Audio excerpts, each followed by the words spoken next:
accompagne chacun de nous. Seigneur, tu le sais bien.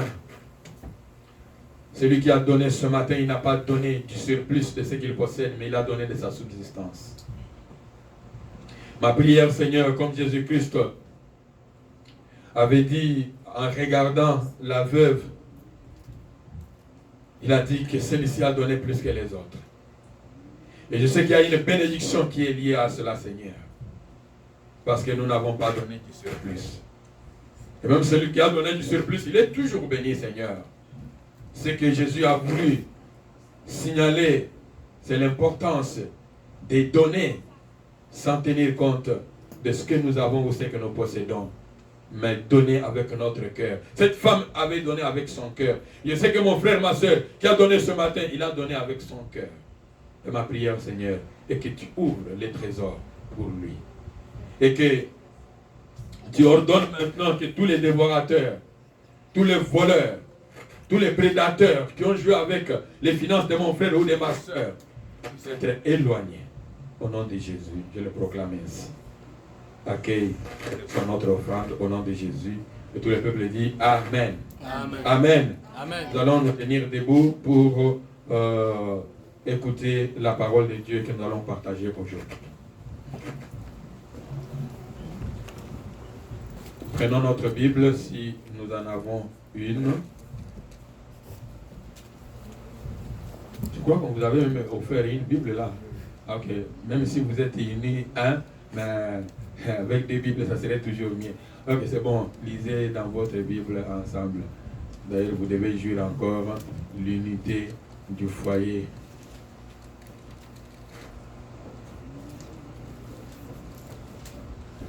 Notre partage va être dans 1 Corinthiens chapitre 4, versets 1 à 13. 1 Corinthiens chapitre 4, versets 1 à 13. 1 Corinthiens chapitre 4, versets 1 à 13.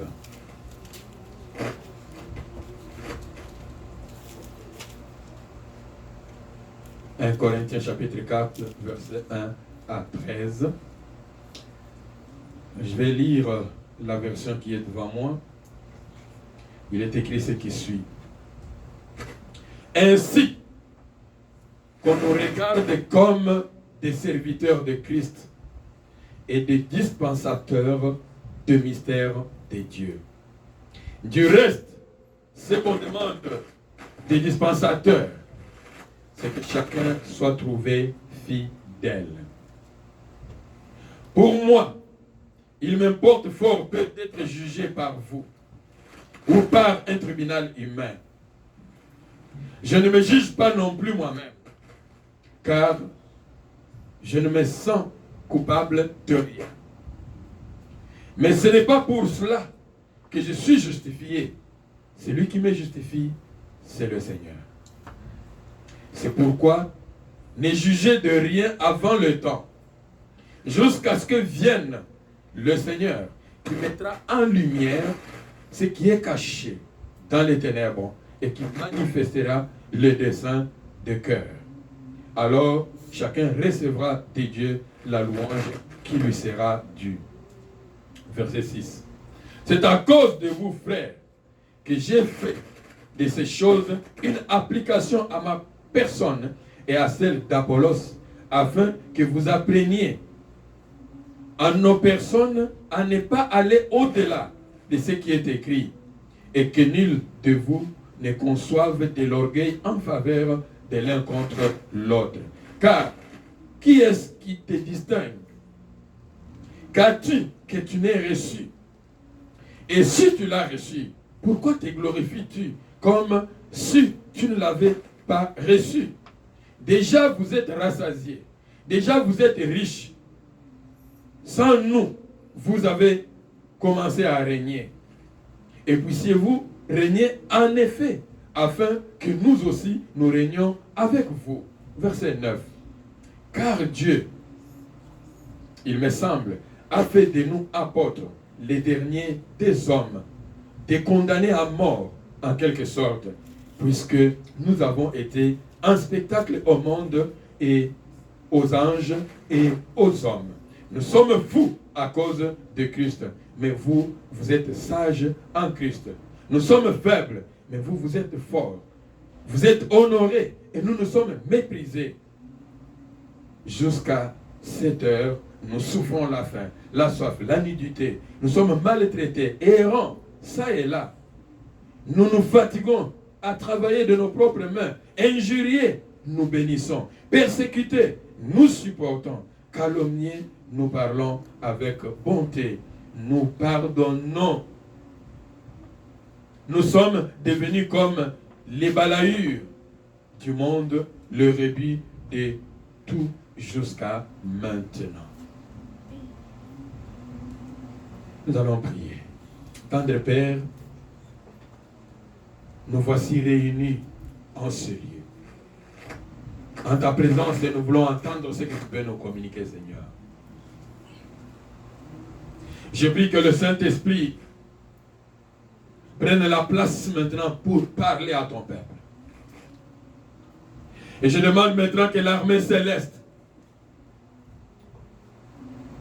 envahisse cet environnement, ce territoire, afin qu'aucune ténèbre ne puisse régner au milieu de nous, mais que la lumière de Jésus-Christ jaillisse au milieu de ce peuple en ce lieu. Je prie, Père éternel, que l'atmosphère autour de nous soit propice maintenant, pour que nous puissions entendre seulement ta voix, mais pas une autre voix. La voix de l'Éternel, la voix de notre Père. Parle à ton peuple, Seigneur, moi le premier. J'ordonne maintenant, Seigneur, que tout esprit de distraction, tout esprit de voyage de pensée, tout ce qui peut empêcher que la communion, maintenant la communication, ne puisse pas être claire, j'ordonne que cela soit annulé, Seigneur Dieu, et envoyé dans les lieux arides, par le nom de Jésus-Christ. J'ai prié ainsi. Et nous disons Amen. Amen. Amen. Amen. Amen. Amen. Nous pouvons nous asseoir avec une bonne main d'acclamation. Nos acclamations sont timides. Sinon, je vais demander qu'on arrête le climatiseur comme ça. Nous allons être dans une chaleur comme dans un pays du désert. Ce matin, le texte que nous venons de lire, 1 Corinthiens chapitre 4, versets 1 à 13, probablement si vous avez fait votre méditation dans le pain du jour ce matin, vous l'avez déjà lu. Et ce matin, pendant que j'étais en train de faire la méditation, j'ai compris que c'est le message que je devrais partager avec vous aujourd'hui. Et je l'ai intitulé « Ce qu'on attend d'un serviteur de Dieu » ou en d'autres termes, « Ce qu'on attend d'un enfant de Dieu ». Et je pouvais aussi l'intituler sous forme d'une question. Qu'est-ce qu'on attend d'un serviteur de Dieu? Qu'est-ce qu'on attend d'un enfant de Dieu? Qu'est-ce qu'on attend d'un chrétien? On attend de nous quoi? Qu'est-ce qu'on attend de nous? Et ce texte est riche. Et nous allons comprendre. Dès le verset 1, l'apôtre Paul dit ceci. Il dit ainsi qu'on nous regarde, nous, comme des serviteurs. Quelqu'un peut dire serviteurs. Qu'on nous regarde comme des serviteurs, qu'on nous regarde comme des dispensateurs, et que nous soyons trouvés fidèles. Serviteurs, dispensateurs et fidèles. Un serviteur, c'est quelqu'un qui rend un service. C'est un serviteur. Hier, après le mariage de notre sœur Diana et Yves, nous sommes allés au restaurant. Buffet chinois mandarin. Et quand nous sommes arrivés là-bas, quelqu'un nous a accueillis comme un serviteur. Nous avons été accueillis, nous avons pris place, et chaque fois que nous mangions, quelqu'un venait enlever les assiettes comme un serviteur. Quelqu'un peut dire un serviteur. Un serviteur. Et nous avons trouvé cet homme-là comme un serviteur qui est bien. Parce qu'il le servait. Il nous disait même, regardez, il y a le jus là-bas. C'est pour vous, vous pouvez prendre. Donc, tout est inclus. Vous pouvez prendre le jus qui est là-bas. Céleste est allé, Daniel est allé. Nous étions bien servis. On croyait que nous étions bien servis. On croyait que nous étions devant un serviteur fidèle. Mais écoutez bien cette histoire. Nous n'étions pas devant un serviteur fidèle. Mais nous étions devant un serviteur. Quelqu'un peut dire un serviteur? Un serviteur. Nous étions devant un serviteur, mais pas un serviteur fidèle. Nous étions devant quelqu'un qui pouvait communiquer. Parce qu'on parle ici des dispensateurs.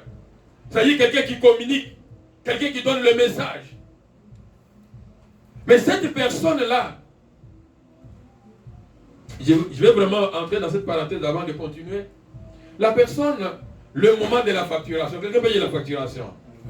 Le moment de la facturation, la personne est venue. Elle dit, tout inclus, tout inclus, tout inclus, tout inclus. Et il fait la facture. On m'a dit, on vous avait communiqué ici, c'était environ $20. Mais je vois, quand il donne la facture, c'est $28. Amen. $28. J'ai entendu quelqu'un faire, $28. Donc si tu étais venu hier et que tu n'avais que $20, tu serais surprise. Et la personne, mais tout inclus là, il ne nous a pas bien expliqué que la facture que j'ai faite là, j'ai déjà mis le pourboire là-dedans. Amen. C'est ce qu'il voulait dire, tout inclus. C'est-à-dire que le pourboire était déjà là-dedans. C'est-à-dire que le buffet coûtait environ $20. Et puis, pour le dimanche soir, plus les taxes, ça pouvait arriver à $23. Mais ils ont ajouté déjà $5 de pourboire. Donc, sur chaque client, on te demande, le pourboire, généralement, quelqu'un le donne comme il veut. Il peut donner $2, $3, ainsi de suite. Ça peut se calculer en termes de pourcentage. Mais eux, ils ont déjà calculé le pourcentage là-dedans. Un serviteur, mais pas un serviteur fidèle. Et suivez encore l'histoire. Parce que ce n'est pas fini. Ça, c'est déjà le premier coup. C'est-à-dire que tout le monde, moi j'ai payé pour mes 2 factures, disons pour mes 2 repas, j'ai payé pour chaque repas $5, $5. Si José a payé pour 3 repas, il a payé $5, $5, $5. Comme si cela ne suffisait pas, moi quand il m'a donné la facture, je regarde, je vois $56. Je lui dis, bon, ajoute $4 pour ton pourboire. Et puis, c'est devenu $60. Amen. Et il a ajouté $4 sur les 56, c'est devenu $60. Vous comprenez qu'il avait déjà mis $5, $5. Je lui ajoute encore $4. Il pouvait me dire tout simplement, non, le pourboire est déjà là-dedans. Mais sur la facture, là, il a encore noté pourboire et puis j'ai ajouté. Mais, Dieu ne dort pas. Quelqu'un peut dire Dieu ne dort pas.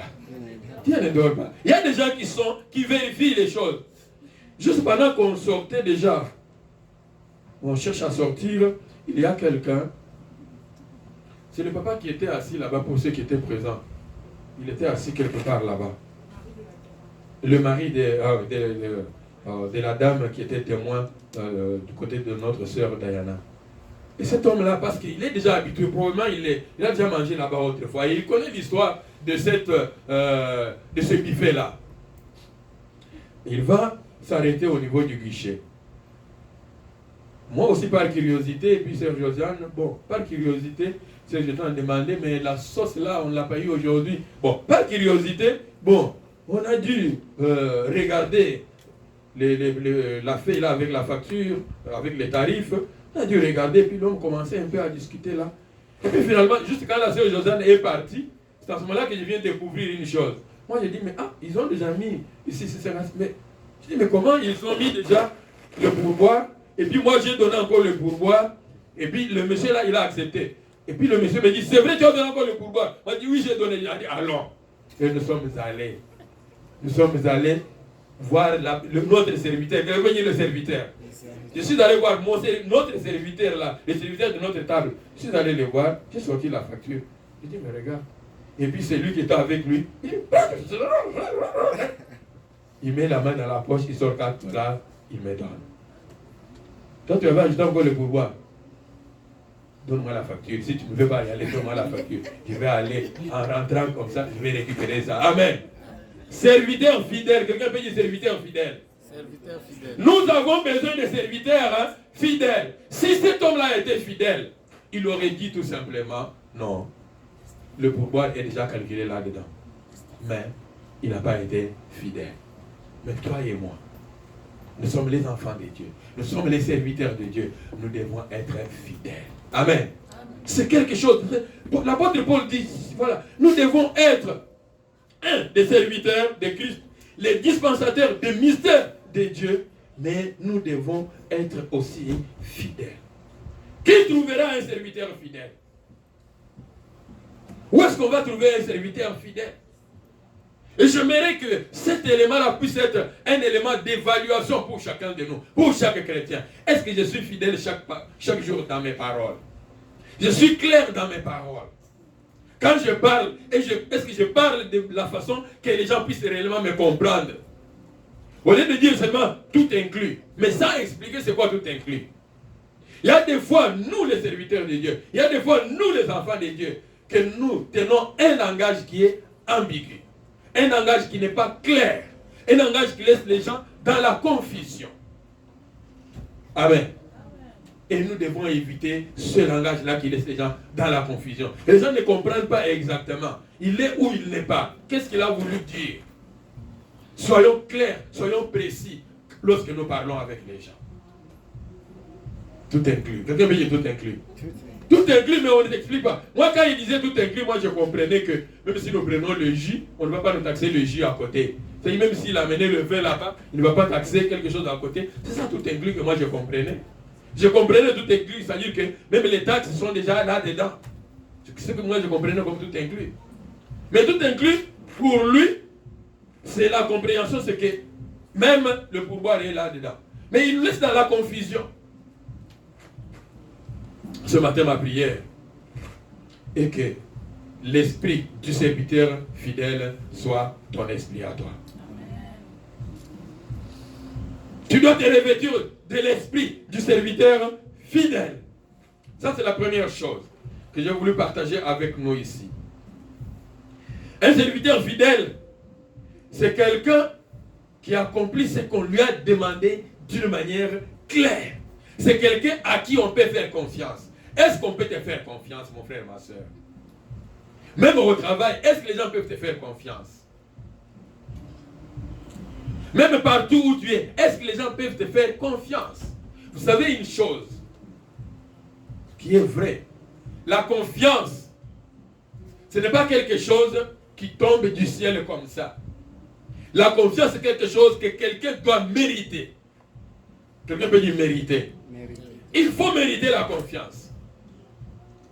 Il faut mériter la confiance. Pour que les gens te fassent confiance, il y a les actes que tu dois poser. Il y a les paroles que tu dois prononcer. Et quand on voit que tes paroles s'accompagnent avec les actes, les gens vont te faire confiance. Mais quand on voit que tes paroles ne sont pas accompagnées avec les actes, les gens ne te feront pas confiance. Amen. Et une fois les gens ont perdu confiance envers toi, mon frère, ma soeur, pour rebâtir la confiance, ça va te prendre du temps, ça va te coûter plus cher. Ce que tu as maintenant, réserve-le. Préserve ce que tu as maintenant. Quelqu'un t'appelle mon grand frère, préserve cela. Quelqu'un t'appelle ma grande soeur, préserve cela. Parce qu'un jour, il peut dire, toi tu n'es pas mon grand frère, toi tu n'es pas ma grande soeur. Parce que ce que tu me fais ne témoigne en rien que tu sois mon grand frère, que tu sois ma grande soeur. Ce que tu fais ne témoigne en rien que tu sois mon mari ou mon épouse. Quand je vois ce que tu fais, il y a quelque chose qui ne marche pas. Et ça va prendre du temps pour que quelqu'un te fasse confiance. Tout simplement parce que tu vas prononcer parfois des paroles sans te contrôler. Et je vous en prie, mes frères et sœurs, les paroles que nous prononçons doivent être contrôlées. Amen. Nous devons contrôler les paroles que nous prononçons. Quelles Qu'est-ce qu'on attend d'un serviteur? Qu'est-ce qu'on attend d'un enfant de Dieu? On attend qu'un enfant de Dieu soit un homme fidèle. On attend qu'un enfant de Dieu soit un serviteur. Mais un serviteur sur qui on peut faire confiance. Quand il dit oui, c'est oui. Quand il dit non, c'est non. Qui est fidèle dans ses engagements. Dimanche passé, nous avons parlé de la fidélité dans les vœux. Nous avons tous fait les vœux. Est-ce que nous sommes fidèles dans les vœux que nous avons faits? Quand je vais arriver au Canada, quand je vais arriver aux États-Unis, quand je vais arriver dans tel pays, voici ce que je vais faire, Seigneur, pour toi. Et rendu là, nous oublions. Ça, c'est une chose très importante. C'est que l'apôtre Paul nous enseigne dans ce texte. Une deuxième chose que l'apôtre Paul nous enseigne dans ce texte ici, c'est qu'on attend des serviteurs de Dieu, c'est qu'un serviteur de Dieu doit être quelqu'un qui ne se décourage pas malgré les critiques, malgré les persécutions, malgré tout ce qui peut arriver. Un serviteur de Dieu, un enfant de Dieu, c'est quelqu'un qui doit tenir bon. Quelqu'un va dire tenir bon. Quelqu'un qui doit tenir bon. Quelqu'un qui doit être résistant. Tu es appelé à tenir bon. Parce que tu es un enfant de Dieu. Tu es appelé à tenir bon. Tenir bon, c'est que au travail, quand on licencie les gens, même si tu es sur la liste des gens qui sont licenciés, mais les gens voient que tu es en train de rire, tu es en train de sourire. Ils se disent, mais comment? Nous sommes tous licenciés. Trouver du travail ces jours ici, ce n'est pas facile. Mais là où tu vas trouver, tu vas perdre, tu as déjà perdu ton ancienneté ici. Mais on te voit, toi, tu es en train de rire, tu es content. Et les gens se posent des questions. Qu'est-ce qui se passe? Parce que tu es quelqu'un qui est capable de supporter. Amen. Amen. Peut-être que tu es licencié injustement, mais tu supportes cela.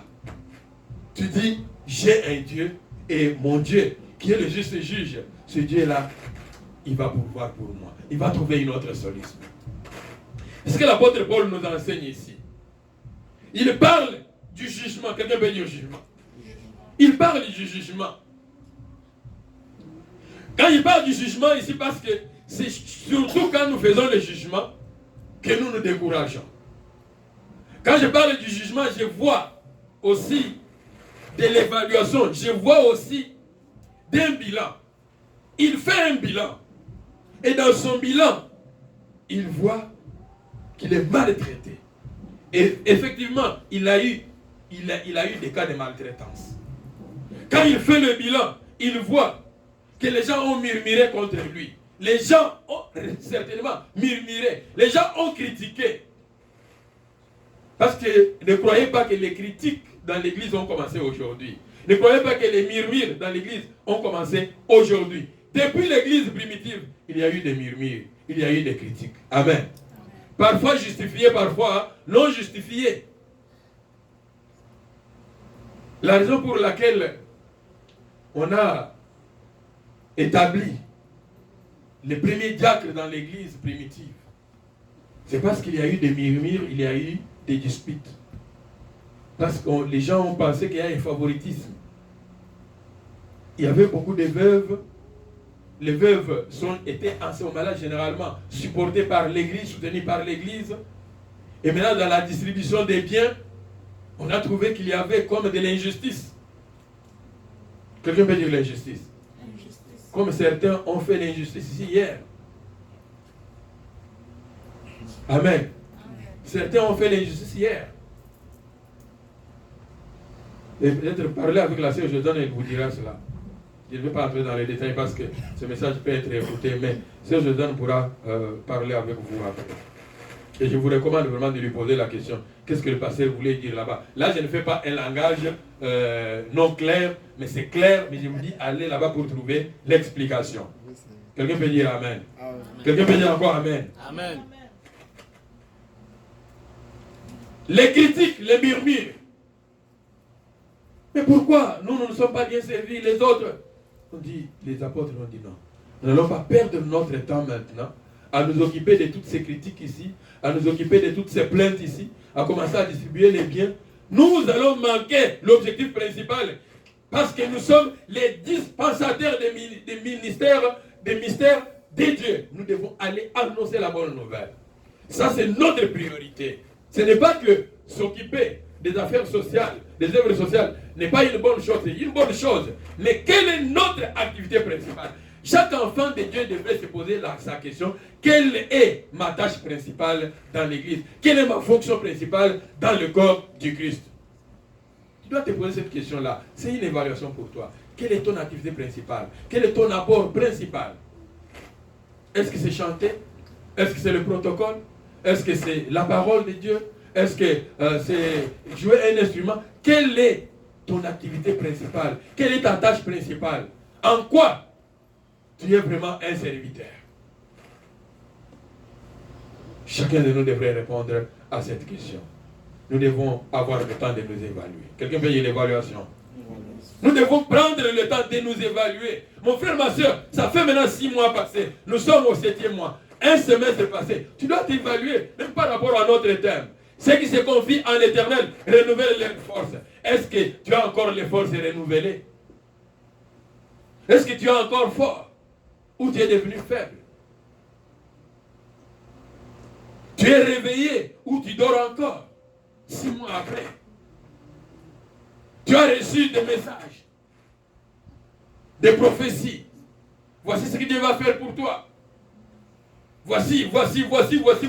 Mais 6 mois après, vous regardez, peut-être vous voyez qu'il n'y a rien. Mais posez-vous des questions. Est-ce qu'il y a quelque chose que je fais bien, quelque chose que je ne fais pas bien? Posez-vous des questions. Évaluez-vous. Mon frère, ma soeur, je vous dis, la meilleure évaluation ne vient pas de l'extérieur, mais elle doit venir de toi-même. Amen. C'est toi qui te connais mieux. Toi, tu te connais mieux. Dieu te connaît mieux. Le diable te connaît aussi mieux. Mais moi, je ne te connais pas mieux. Toi, tu ne me connais pas mieux. Parce que nous allons voir ici, l'apôtre Paul parle que, oui, le jugement, lui-même, il peut se juger. Mais son jugement n'a pas la même valeur que le jugement du Seigneur Jésus-Christ. Et c'est ce jugement-là qui est un bon jugement, qui est le véritable jugement. Parce que le jugement de Jésus-Christ, il est écrit que quand Jésus va venir, les choses qui étaient cachées, quand lui vient pour juger, tout ce qui était caché dans les ténèbres sera révélé à la lumière du jour, parce qu'il est la lumière. Amen. Amen. Parce que le Saint-Esprit est qui? Il est le révélateur. Révélateur veut dire ceci. J'ai toujours utilisé cet exemple pour faire comprendre aux gens la signification du révélateur. Révélateur, dans l'ancien temps, on prenait les photos avec, on appelait ça les pellicules.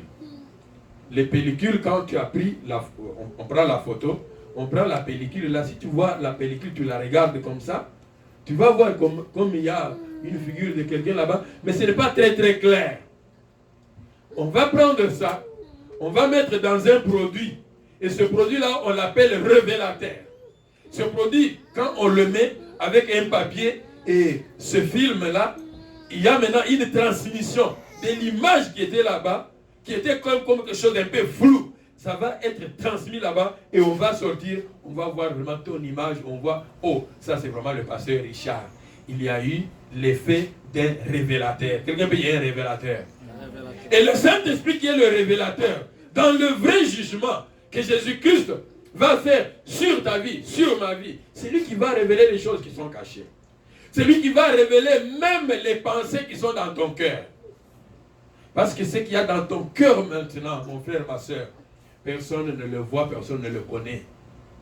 Il n'y a que ces trois-là, toi-même, Dieu et le diable qui connaissent cela. Amen. Amen. Amen. Amen. Tu dois t'évaluer. Évalue-toi, mon frère. Évalue-toi, ma soeur. Et garde l'esprit de jugement. Quand je parle de l'esprit de jugement, juge-toi toi-même au lieu de juger les autres. Juge-toi toi-même au lieu de juger les autres. Parce que quand tu juges les autres, la Bible dit, avant d'enlever la petite paille qui est dans l'œil du prochain, commence par enlever la poutre qui est dans tes propres yeux. Parce que la poutre dans tes yeux va t'empêcher de voir bien. Parce qu'il y a quelque chose déjà dans tes propres yeux. Mais si tu te regardes à toi-même, tu ne vas pas regarder avec les yeux naturels. Tu vas regarder avec ton intelligence, tu vas regarder avec ton cœur, tu vas regarder avec ton esprit, tu vas regarder avec tout ce que tu es en toi. Parce que dans le cœur de chacun de nous, il y a quelque chose que Dieu a déposé dès la naissance. Ça s'appelle la conscience. Quelqu'un peut dire la conscience? La conscience. Et tu ne peux pas tromper ta propre conscience. Qui peut tromper sa propre conscience? Tu es allé voler. On te pose la question, as-tu volé ou tu n'as pas volé? Tu dis, je n'ai pas volé. Mais ta conscience te dit, tu es en train de mentir. Tu as volé. Ta conscience te parle. Ta conscience est comme un miroir qui est devant toi. Quand tu es devant le miroir, tu te regardes. Tu regardes le miroir te dit que les cheveux ne sont pas peignés. Toi tu dis, je ne crois pas à ce miroir ici. Et tu sors, tu es sur la route avec les yeux non peignés. Les gens vont te regarder, ils vont te voir avec les yeux non peignés. Ils vont te demander, est-ce que tu n'as pas regardé au miroir? Tu dis, j'ai regardé le miroir, mais je ne crois pas à ce miroir-là. Amen. Je ne crois pas à ce miroir-là. On va dire, cet homme ou cette femme, il est fou ou bien elle est folle. Quelqu'un peut dire encore évaluation. Tu dois t'évaluer. Autre chose que l'apôtre Paul nous enseigne dans ce texte ici, c'est les bonnes relations. Quelqu'un peut dire les bonnes relations. Un serviteur de Dieu, on attend d'un serviteur de Dieu les bonnes relations avec d'autres serviteurs, les bonnes relations avec tout le monde, de l'intérieur comme de l'extérieur. On veut te voir avec les bonnes relations. Qui est autour de toi? Avec qui tu es toujours en compagnie? Si tu es toujours ami des gens qui sont suspects, des gens que peut-être leur vie, c'est une vie qui est une vie double, sache bien que tu es en train de mettre les bâtons sur ton propre chemin. Parce qu'un jour où tu vas postuler pour devenir, je ne sais pas, gouverneur, je ne sais pas, maire, je ne sais pas, député dans ce pays ici. Amen. Amen. Je vous dis, le jour où tu vas postuler ici, aujourd'hui, comme je suis là, pasteur Richard Kalonga, TVA ne cherche rien sur ma vie. TVA et RDI, il ne cherche rien, il ne fait aucune investigation sur ma vie. Il peut même me voir sur Facebook comme ça, il voit, pasteur Richard Kalonga, il est en train de prêcher. Il a dit que bon, le mariage, c'est l'homme et la femme. Bon. Il n'oublie. Il ne voit rien. Mais le jour où je vais postuler, je dis, je vais devenir maire de Montréal. On regarde, dit, Kalonga, Richard, maire de Montréal. Il est arrivé au Canada quel jour? Comment il est arrivé? Il vient de quel pays? Congo. Bon, retournons au Congo. Qu'est-ce qu'il avait fait comme travail là-bas? Il a étudié dans quelle école? On regarde, ISTEM. On va chercher avec qui il a étudié là-bas. Est-ce que vous connaissez quelques personnes? On va faire des investigations. On va regarder tout. Quelqu'un veut dire tout? Tout. On va faire des investigations. Avec qui je suis en relation? Est-ce que j'ai été déjà une fois accusé en prison? On va chercher tout. Le but c'est quoi? Parce que le monde dans lequel nous vivons ici, c'est un monde des intérêts. C'est un monde où, quand tu veux t'élever, il y a des gens qui vont faire tout pour te faire descendre. Amen. Amen. Il y a des gens qui vont faire tout pour te faire descendre. Non, lui, il ne doit pas s'élever dans ce pays. Encore plus, c'est un immigrant. Non, nous allons voir. Mais tu peux passer à travers si tu avais bien soigné tes relations. Amen. Si tu avais choisi avec qui tu marches, tu peux bien passer à travers. Parce qu'il y a des gens qui sont passés à travers, tu passeras aussi à travers. Amen. Amen. N'est-ce pas que Trump, c'est juste quand il faisait sa propre campagne, qu'il a finalement fini par accepter que, oui, finalement, Obama est né aux États-Unis d'Amérique. Parce qu'on a cherché quelque chose pour voir. Les péchés de son père, ce n'est pas ses péchés. Son père était alcoolique, oui, mais ce n'est pas lui. Amen. Amen. Mais quand on a regardé, on a dit, à l'école, il était bien. À l'université, il était bien. Et voici même ce qu'il avait fait quand il est arrivé dans une école, là, à l'université, il avait des problèmes, il a été comme un responsable qui a dû résoudre un peu des problèmes comme ça. Il a travaillé comme dans les affaires communautaires, tout ça. On regarde, on dit tout ça, mais on a cherché. Non, il n'est pas né ici. On cherche toujours la petite bête. Mon frère, ma soeur, entretiens tes relations pour qu'on ne trouve pas la petite bête dans ta vie. Parce que les gens vont fouiller. Qu'on ne trouve pas la petite bête. Avec qui tu es en train de marcher? Avec qui tu joues? Les gens avec qui tu marches toujours vont avoir aussi de l'influence sur toi. Ils vont avoir de l'influence sur toi. Et quand on te voit avec ces gens-là, on peut t'identifier à eux. Pierre, quand il est renié Jésus, il dit, je ne connais pas.